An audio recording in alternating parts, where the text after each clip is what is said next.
ពួកគាត់តែខ្ញុំជឿថាគាត់ឃើញហើយគាត់ឃើញខ្ញុំបានមកបានមកឃើញអត់เลยហៅពួកគាត់ទៅចាប់គាត់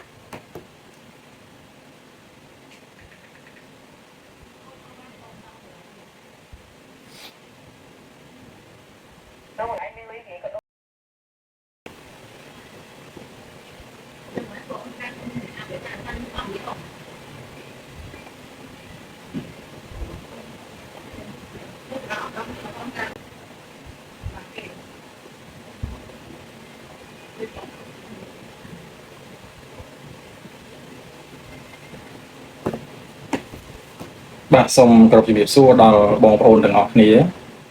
ដែលមានវត្តមាននៅក្នុងក្រុម Telegram របស់ខ្ញុំមានវត្តមាននៅក្នុង page Facebook YouTube និង TikTok ផងដែរបាទប្រហែលថ្ងៃមុននេះខ្ញុំឃើញថាមានការឡើងកម្ដៅខ្លាំងមែនទែនតាំងពីស្នងការដ្ឋានខេត្តមួយចំនួនហើយមានបងគាត់ចេញមកចែករំលែកដូចគ្នាពាក់ព័ន្ធនឹងសេវាកម្ចីអនឡាញដោយរួមជាមួយនឹង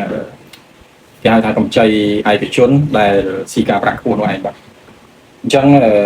ថ្ងៃនេះខ្ញុំក៏ចេញមកចែករំលែករឿងមួយទៀតដែលមានការពាក់ព័ន្ធប្រហែលនោះដែរដោយសារថាកន្លងមកខ្ញុំបានចែករំលែកពីកម្ចីឯកជនក៏ដូចជាការចងការប្រាក់ក្រៅប្រព័ន្ធជាច្រើនផងដែរប៉ុន្តែថ្ងៃនេះខ្ញុំចង់ចែករំលែកពីរឿងរ៉ាវមួយចំនួនដែលខ្ញុំតែងតែបើកកិច្ចពិភាក្សាគ្នាជាមួយនឹងបងដែលមកចូលរួមធ្វើការប្រឹក្សាយោបល់ក៏ដូចជាចែករំលែកពីវិស័យចាំស្របច្បាប់នេះឃើញថាមាន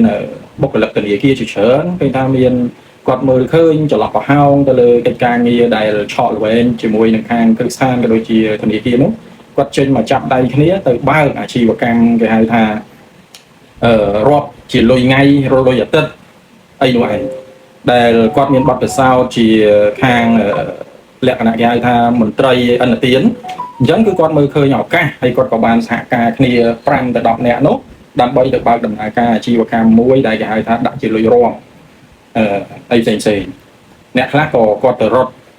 អាជ្ញាប័ណ្ណលក្ខណៈគេហៅថាថ្នាក់ស្រុកថ្នាក់អីចឹងទៅប៉ុន្តែអ្នកខ្លះក៏គាត់ទៅរត់អាជ្ញាប័ណ្ណមួយចំនួនទៅអ្នកខ្លះទៀតក៏គាត់ទៅរកស៊ីដោយអត់មានអាជ្ញាប័ណ្ណទៅអញ្ចឹងហើយទាំងអស់នេះវាសិតតែជាចំណេះដឹងដែលគាត់បានមកពីវិស័យធនាគារប៉ុន្តែដូចខ្ញុំនិយាយអញ្ចឹងការទៅដាក់លុយរាប់លុយអីដោយលក្ខណៈគេហៅថាมันមានជាទ្រព្យបញ្ចាំมันមានអីផ្សេងនោះគាត់អាចធ្វើទៅបានតែគាត់ស៊ីការប្រាក់ខ្ពស់មែនតើលុយរាប់ជាថ្ងៃជាអាទិត្យជាខែហ្នឹងវាការប្រាក់ខ្ពស់ពេកអញ្ចឹងខ្ញុំចង់ឲ្យថាយើងចេញមករកស៊ីនៅក្នុងវិស័យលក់លុយមួយនេះយើងមិនអាចមិនយកការប្រាក់ទេដោយសារក៏យើងក៏អាចយកពីកម្ចីផ្សេងដើម្បីមករកស៊ីរបស់ហ្នឹងដែរប៉ុន្តែការប្រាក់នោះទៀតសោតពីខ្ញុំសូមសំណូមពរការយកអត្រាការប្រាក់នោះឲ្យវាសមរម្យដែលស្របទៅនឹងការអនុម័តពីមន្ទីរសេដ្ឋកិច្ចហិរញ្ញវត្ថុនិងនអបដែលហៅថានាយកដ្ឋានអចលនវត្ថុនិងបញ្ចាំនោះឯងកុំឲ្យវាលើសលប់ពេកព្រោះយើងចេញទៅគឺដើម្បីជួយដោះស្រាយបញ្ហាសាច់ប្រាក់ជូនដល់អតិថិជនរបស់យើងបាទហើយពេលដែលខ្ញុំរៀបចំជាការចែករំលែកផ្សេងពួកគាត់ចូលរួមមកពួកគាត់ថាអ្វីដែលគាត់មានចំណេះដឹងចេញពីធនាគារមកហ្នឹងដឹងថាដូចជាមន្ត្រីអន្តរជាតិអញ្ចឹងទៅសិក្សាអតិថិជន1 2 3ហើយក៏បញ្ចេញឡូនទៅតាមហ្នឹងទៅអត់មានការលក្ខណៈគេហៅថា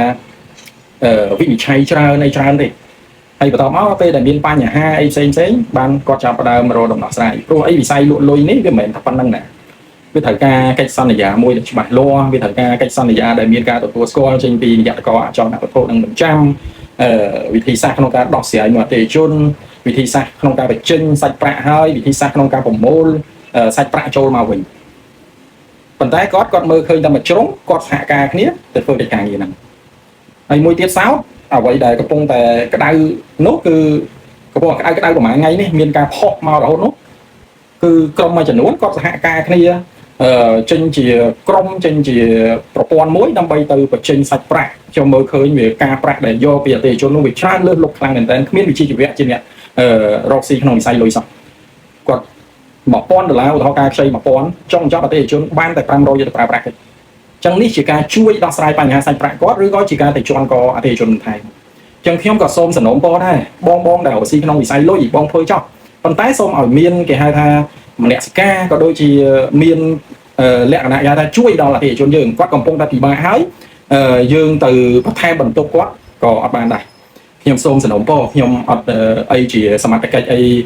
លើសពីនេះទេគ្រាន់តែខ្ញុំសំណូមពរថាការទៅបញ្ចេញសាច់ប្រាក់សូមឲ្យមានវិជ្ជាជីវៈយើងជួយដល់អតិថិជនយើងឲ្យបានប្រកបឲ្យគាត់យកសាច់ប្រាក់ទៅដោះស្រាយរយៈពេលខ្លីនោះឲ្យមានប្រសិទ្ធភាព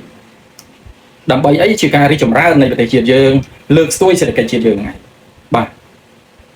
អូខេអញ្ចឹងថ្ងៃនេះខ្ញុំក៏បានចេញមកឆ្លើយតបទៅលើកិច្ចការងារដែលកំពុងតែក្តៅប្រហែលថ្ងៃនេះដែរ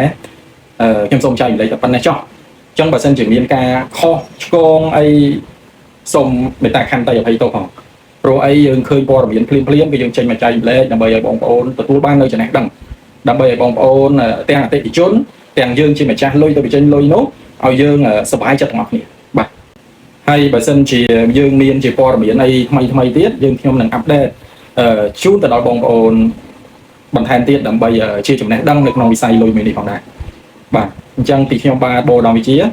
សូមអរគុណសូមជម្រាបលា